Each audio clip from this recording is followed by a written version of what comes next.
Hi everyone. I was actually originally not planning to do a demo for Perceptron, but then I decided that hey, why not, right? So in some sense, this is like a bonus lecture. But I put together a quick demo for kind of showcasing Perceptron and actually showcasing a lot of the kind of main concepts that we learned in lecture 3. Okay, so we'll get right to it. So I'd like to acknowledge that actually part of this demo I use this particular kind of uh, web page over here, actually a blog that also basically kind of shows a demo of Perceptron, but I had to modify it a little bit to actually bring out some of the concepts that I wanted to portray from the class. Okay, so we'll get right to it.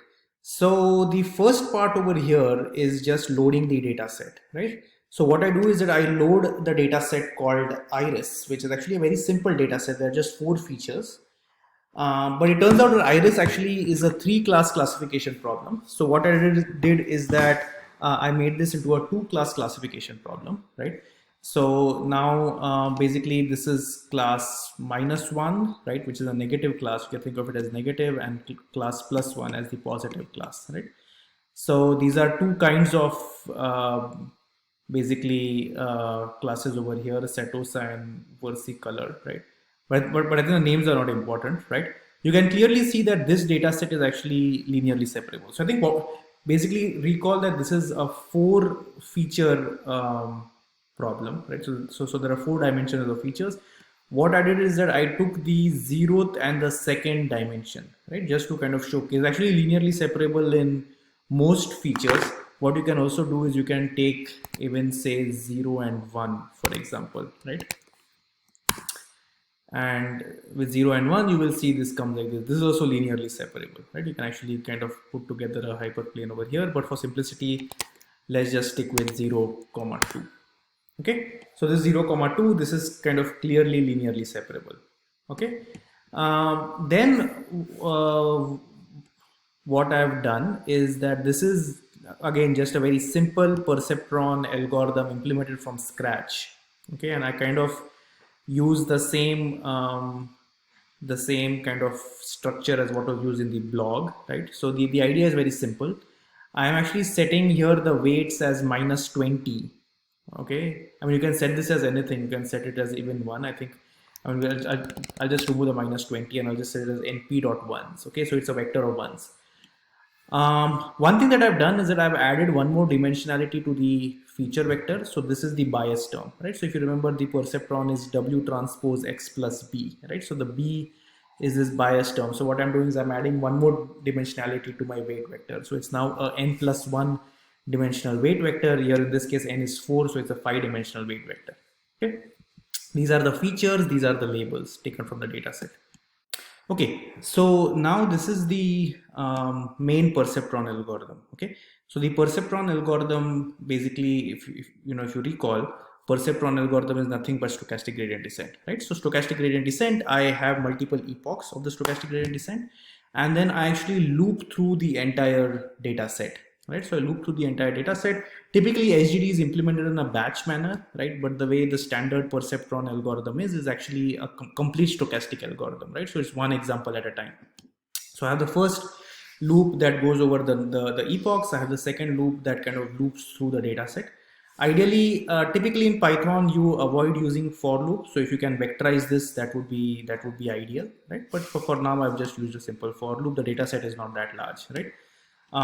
So I loop through the data set and then I kind of get the feature. So again, if you recall, right, I've added one more dimensionality to the weights to introduce the bias. So I've added one dimensionality over here to the features as well, so that I can directly do a dot product now between W times X. Okay, Y is the kind of resulting product between W transpose X is kind of the prediction, if you will, right? So you can kind of replace it by P actually instead of using Y. Y is a bit confusing, so maybe this is the prediction, right? And then basically what's done over here is that I'm saying that the target is 1 if Y is greater than 0, else it's -1, right? So if you recall, our classes were +1, -1, and the the classification is actually a sign function, right? So the sign, if y is greater than 0, the sign is +1, otherwise the sign is -1, right? And this delta is what is basically used to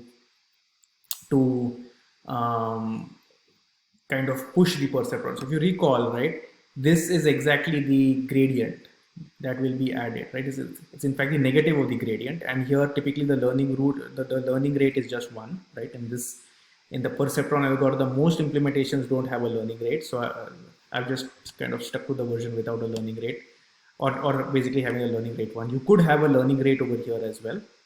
Okay, so there's a delta, and this is the perceptron loss. So I'm also kind of plugging the perceptron loss at every iteration, right? So we can see how the perceptron loss is going down.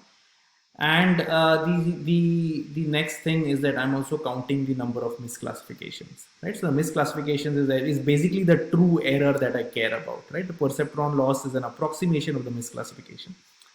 Okay, and then finally I return this, right? So this is the, as you can see, this is basically maybe just a 15-line implementation in Python of perceptron algorithm. It's extremely simple. I think anyone should be able to actually implement the perceptron algorithm, right? All right, so this is now I'm running the perceptron algorithm, right? And I'm printing the perceptron loss, but actually we'll see this instead of kind of seeing this output over here, we can actually see it in action, right? So this is the number of iterations, and this is the output of the perceptron, and now I'm plotting the misclassifications, right? So you see it actually starts with a pretty high number of misclassifications. It doesn't necessarily come down always, so it might go up again, right? But eventually it will come down to 0. So eventually, once the perceptron algorithm converges, it will converge to actually 0. And recall that this data set is actually separable, right? It's linearly separable. So that means that there exists a W star so that you can actually hit this W star. So this is plotting the perceptron loss as well. This is the number of misclassifications, right? So there's a true error. The true error kind of comes to 0 on the training data set. Similarly, the perceptron loss also comes to 0 eventually. Okay. Next, what I've done is, again, this is basically again the plot of this data set. But actually what I've done over here is that I'm considering a data 2 where I'm even simplifying it. I'm just considering 2 features. So these are exactly the 2 features over here. And the reason why I'm doing this is because I also wanted to actually see how the decision boundary changes with the perceptron algorithm. Okay. So this is basically the initial points over here, and then I've taken, this is exactly the data set, right? So now I have just 2 features, and then these 2 features are linearly separable. So the data is linearly separable. Okay.